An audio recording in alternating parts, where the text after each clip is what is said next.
കഴിഞ്ഞ ദിവസം ഞാൻ ഒരു വീഡിയോ ചെയ്തിട്ടുണ്ടായിരുന്നു. ആ വീഡിയോ കണ്ടിട്ട് കുറേ പേര് കുറേ കാര്യങ്ങൾ ചോദിച്ച് മെസ്സേജ് അയക്കുന്നുണ്ടായിരുന്നു. ഷിപ്പ് റോക്കറ്റിനെ പറ്റിയിട്ടും പ്രിന്ററിനെ പറ്റിയിട്ടും കൊറിയർ കവറിനെ പറ്റിയിട്ടും ഒക്കെ കുറേ പേര് മെസ്സേജ് ചെയ്യുന്നുണ്ടായിരുന്നു. ഷിപ്പ് റോക്കറ്റിനെ പറ്റിയിട്ട് ഞാൻ പറയാം. ഷിപ്പ് റോക്കറ്റ് എന്ന് പറയുന്ന ഒരു ആപ്പാണ്. പ്ലേ സ്റ്റോറിലും ആപ്പ് സ്റ്റോറിലൊക്കെ അവൈലബിൾ ആണ്. നിങ്ങൾ ആ ആപ്പ് ഡൗൺലോഡ് ചെയ്തിട്ട് ആധാർ, പാൻ കാർഡ് പോലുള്ള ഡീറ്റെയിൽസ് കൊടുത്തിട്ട് നിങ്ങളുടെ ബിസിനസ്സിൻ്റെ KYC അതിൻ്റെ അകത്ത് കംപ്ലീറ്റ് ചെയ്യണം. അത് കഴിഞ്ഞിട്ട് നിങ്ങൾ അതിൻ്റെ അകത്ത് ടോപ്പപ്പ് ചെയ്യണം. എനിക്ക് ബാംഗ്ലൂരിൽ നിന്ന് നാട്ടിലോട്ട് കൊറിയർ അയക്കാൻ വേണ്ടിയിട്ട് ഒരു 100 രൂപയൊക്കെയാണ് ആവുന്നത്. വെയിറ്റ് അനുസരിച്ചിട്ട് തന്നെയാണ് ഇതിൻ്റെ അകത്തും കൊറിയർ ചാർജ് വരുന്നത്.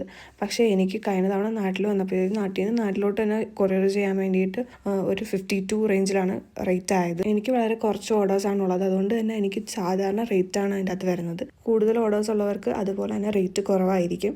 ഇതിൽ ക്യാഷ് ഓൺ ഡെലിവറി ഓപ്ഷൻ ഉണ്ട്, പക്ഷേ ഞാൻ ഇതുവരെ അത് ചെയ്തിട്ടില്ല. ടോപ്പപ്പ് ചെയ്യുന്നതിന് ശേഷം പിക്കപ്പ് ഡെസ്റ്റിനേഷൻ അഡ്രസ്സ് കൊടുക്കണം. അത് കഴിഞ്ഞിട്ട് നമ്മൾ ഡൊമസ്റ്റിക് ആണോ ഇൻ്റർനാഷണൽ ആണോ എന്ന് വെച്ച് കഴിഞ്ഞാൽ അത് സെലക്ട് ചെയ്യണം. പിന്നെ നമ്മൾ ആർക്കാണോ അയക്കുന്ന അയാളുടെ ഡീറ്റെയിൽസ്, അതായത് ഫോൺ നമ്പർ മുതലായ ഡീറ്റെയിൽസ്, നമ്മുടെ പാക്കേജിൻ്റെ ഡീറ്റെയിൽസ് എല്ലാം ആഡ് ചെയ്ത് കൊടുക്കും. ഇതിൻ്റെ അകത്ത് തന്നെ ഇൻവോയ്സ് നമുക്ക് ജനറേറ്റ് ചെയ്യാൻ പറ്റും. അതിനുവേണ്ടി സെപ്പറേറ്റ് ഒരു ആപ്പിൻ്റെ ആവശ്യമില്ല. പിന്നെ അതിൽ വരുന്നതിൽ ഇഷ്ടമുള്ള കൊറിയർ സർവീസ് ഏതാണെന്ന് വെച്ചാൽ നമുക്ക് ചൂസ് ചെയ്യാം.